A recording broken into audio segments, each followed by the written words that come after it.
नमस्कार विद्यार्थियों, मैं सीता ठाकुर अपने YouTube चैनल हिंदी व्याकरण विद सीता मैम में आप सभी का बहुत बहुत स्वागत करती हूँ। तो बच्चों, आज के इस वीडियो में हम पढ़ने वाले हैं उपसर्ग और प्रत्यय के बारे में। तो बच्चों, हिंदी भाषा में शब्दों की रचना जो है वो कई प्रकार से की जाती है। इन्हीं में से एक विधि है, एक तरीका है शब्दों के आरंभ या अंत में कुछ शब्दांश को जोड़कर नए शब्द बनाना। इस तरह से प्राप्त नए शब्द के अर्थ में नवीनता देखी जा सकती है, कुछ नयापन देखा जा सकता है। तो आइए बच्चों, शुरू करते हैं आज का हमारा पाठ उपसर्ग और प्रत्यय। आप यह तो समझ ही गए कि वर्णों के सार्थक मेल से शब्द बनते हैं। शब्द दो प्रकार के हैं, मूल शब्द और व्युत्पन्न शब्द। अब बच्चों, मूल शब्द क्या होते हैं इसके बारे में जानते हैं। मूल शब्द वे शब्द हैं जो बिना किसी की सहायता, यानी कि उसमें उपसर्ग भी ना हो, प्रत्यय भी ना हो। मूल शब्द वे शब्द हैं जो बिना किसी की सहायता, उपसर्ग, प्रत्यय के बने हैं। उनमें मूल शब्द में किसी की भी सहायता की आवश्यकता नहीं होती। इनको विभक्त नहीं किया जा सकता। विभक्त यानी कि बांटना, ठीक है। ये जो मूल शब्द होते हैं हम इसे बांट नहीं सकते हैं, इन्हें अलग अलग करके नहीं टुकड़ों में नहीं लिख सकते हैं।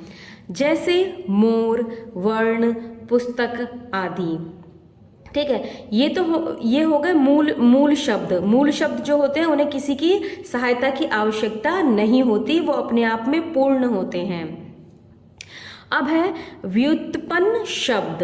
व्युत्पन्न शब्द मूल शब्द के साथ उपसर्ग, प्रत्यय लगाकर बनते हैं, ठीक है। बच्चों, जब हम मूल शब्द में उपसर्ग और प्रत्यय को जोड़ करके एक नया शब्द बनाते हैं तो वो जो नया शब्द होता है उसे हम कहते हैं व्युत्पन्न शब्द। जैसे कि यहाँ पर मैं आपको एक उदाहरण के द्वारा समझाती हूँ, ध्यान दीजिएगा। यहाँ है हार शब्द, ठीक है। हार शब्द जो है वो मूल शब्द है और इसका अर्थ आपको पता है। हार का अर्थ होता है पराजय या फिर फूलों की माला, एक प्रकार की माला। तो हार मूल शब्द में अगर मैंने आ उपसर्ग जोड़ा, प्र जोड़ा, वी शब्दांश जोड़ा, तो जोड़ने पर नया शब्द क्या प्राप्त होता है, ये देखिए। हार शब्द में मैंने आ उपसर्ग जोड़ा, ठीक है। तो हार का तो अर्थ अलग था, लेकिन उससे पहले मैंने ये उपसर्ग, ये शब्दांश जोड़ा आ, तो क्या बन गया, आहार। क्या बन गया, आहार। और आहार का अर्थ क्या हुआ, भोजन। आहार का अर्थ क्या हुआ, भोजन, ठीक है। अब है हार शब्द में मैंने शब्दांश जोड़ा, क्या, प्र, तो क्या बन गया, प्रहार। क्या बना, प्रहार। इसका अर्थ क्या होता है, चोट।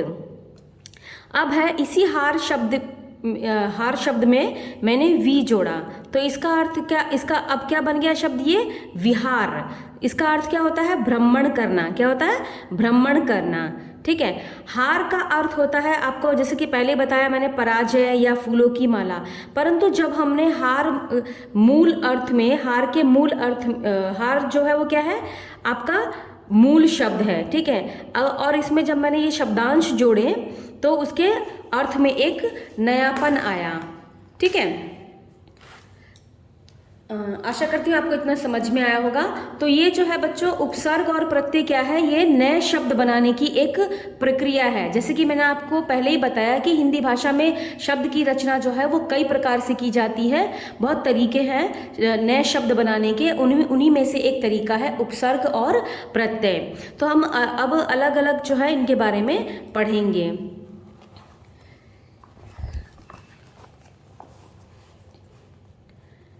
अब है शब्द निर्माण की प्रक्रिया, ठीक है। शब्द निर्माण की प्रक्रिया के बारे में पढ़ेंगे। हिंदी में शब्द निर्माण 3 प्रकार से किया जाता है, ठीक है। 3 प्रकार से जो है वो शब्दों का निर्माण होता है। पहला है आपका उपसर्ग जोड़कर, फिर है प्रत्यय जोड़कर, फिर समास के द्वारा, ठीक है। अब सबसे पहला जो है हमारा उपसर्ग, कैसे हम उपसर्ग जोड़ करके मूल शब्द में उपसर्ग जोड़ करके हम कैसे नए शब्द का निर्माण करते हैं, इसके बारे में पढ़ेंगे। तो बच्चों सबसे पहले जो है वो समझने की बात ये है कि उपसर्ग होते क्या है उपसर्ग। ठीक है, तो बच्चों जो शब्दांश मूल शब्द के आरंभ में जुड़कर उसके अर्थ में विशेषता या परिवर्तन ला देते हैं उन्हें उपसर्ग कहते हैं। ठीक है, अब ये जो है ना, ये पहली बात तो आपको ये समझने की है बच्चों कि ये जो उपसर्ग और प्रत्यय होते हैं ये शब्द नहीं होते हैं, ये होते हैं शब्दांश। क्या होते हैं?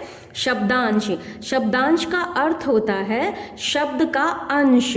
ठीक है, ये कोई अपने आप में पूरा का पूरा शब्द नहीं है, ये शब्दांश है, यानी कि शब्द का अर्थ अंश है, इसीलिए इसे कहा जाता है शब्दांश।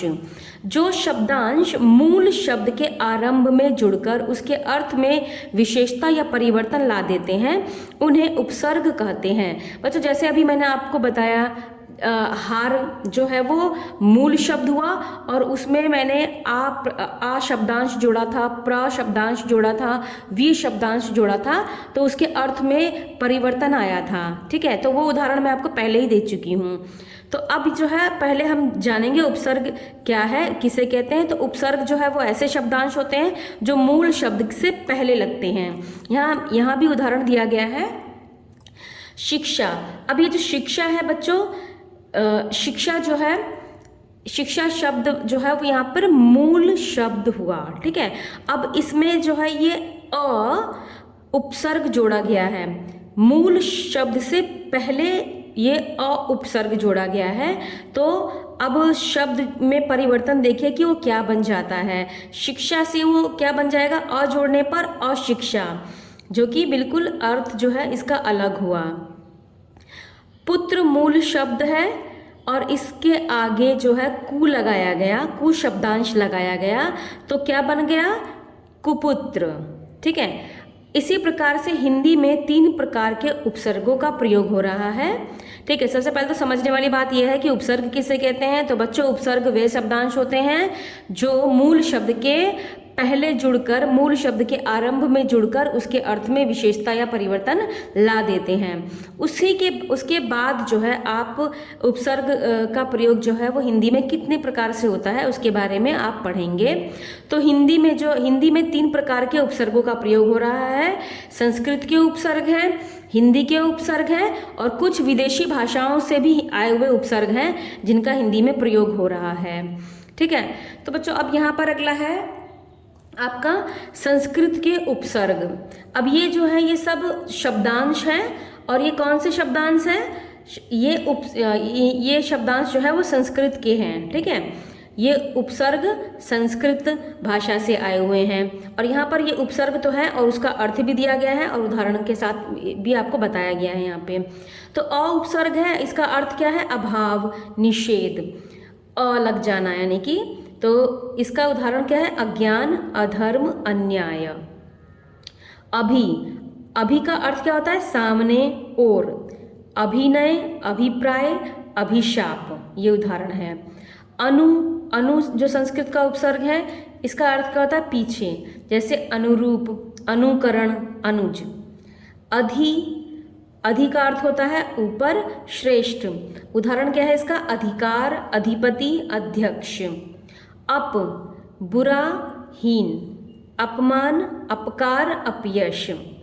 अव बुरा, हीन अर्थ हुआ इसका, और अवगुण, अवनति, अवतरण जो है उदाहरण है। अति का अर्थ होता है अधिक होना।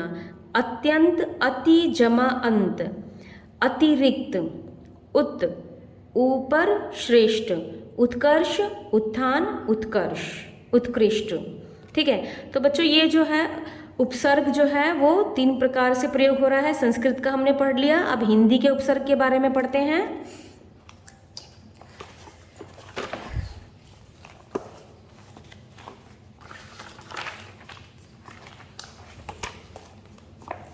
यह है बच्चों आपके हिंदी के उपसर्ग। अध, इसका अर्थ होता है आधा, अध पका, अध खिला, अध मरा, यानी कि आधा मरा हुआ, आधा खिला हुआ, आधा पका हुआ। अन, इसका अर्थ होता है अभाव, बिना, यानी कि अनपढ़, पढ़ाई के बिना, पढ़ाई के अभाव में। अनमोल, अनहोनी। उन, एक कम, 19, 59, 39। नी, रहित, निकम्मा, निडर, निपुता। चौ यानी कि 4, चौराहा, चौपाल, चौमास। ती यानी कि 3, तिराहा, तिकोना, तिमाही। सु, अच्छा, सुगम, सुजान, सुपुत्र। भरा, ये उपसर्ग है, इसका अर्थ है पूरा, भरा, यानी कि भर पेट, भरा हुआ पेट। भरपाई, भरमार। स, सहित, सपूत, सजल, सरस। ठीक है, तो ये है। अब उपसर्ग में हमारा विदेशी भाषा से भी बहुत सारे ऐसे उपसर्ग हैं जिनका प्रयोग हिंदी में हो रहा है। तो ये विदेशी भाषा अरबी फारसी के उपसर्ग हैं। कम, इसका अर्थ होता है थोड़ा, हीन। कमज़ोर, कम अक्ल, कम कीमत। ये सारे ऐसे शब्द हैं बच्चों जो हिंदी भाषा का प्रयोग करते समय आप इसका प्रयोग करते हैं जब हम हिंदी भाषा बोलते हैं। तो खुश, प्रसन्न, अच्छा। खुशबू, खुशकिस्मत। ये है हमारे विदेशी भाषा के उपसर्ग। अब बच्चों ना यानी कि निषेध, नालायक, नापसंद। बे, बिना, बेकाबू, बेईमान। गैर, इसका अर्थ हुआ बिना, तो गैर हाजिर, गैर कानूनी। फिर है बंद, बुरा, बदनाम, बदसूरत, बदबू। ला यानी कि बिना, लापरवाह, लाइलाज, लापता। हम, समान, हम उम्र, हम शक्ल। सर, मुख्य, ठीक है, सरपंच, सरताज। अब अंग्रेजी भाषा के भी उपसर्ग हैं, जैसे डिप्टी, अर्थ क्या हुआ इसका, सहायक। Deputy commissioner, deputy director. Sub, अधीन, नीचे। Sub inspector, sub registrar. Chief, मुख्य, chief engineer, chief minister. Head, प्रमुख, हेडमास्टर, हेड कांस्टेबल। वाइस, उप, यानी कि vice principal, vice president. Assistant, सहायक, assistant teacher, assistant manager. General यानी कि प्रधान, जर्नल मैनेजर, जर्नल सेक्रेटरी। तो बच्चों इस प्रकार से हमने आज उपसर्ग के बारे में पढ़ा। अब अगले वीडियो में जो है हम प्रत्यय के बारे में पढ़ेंगे। धन्यवाद।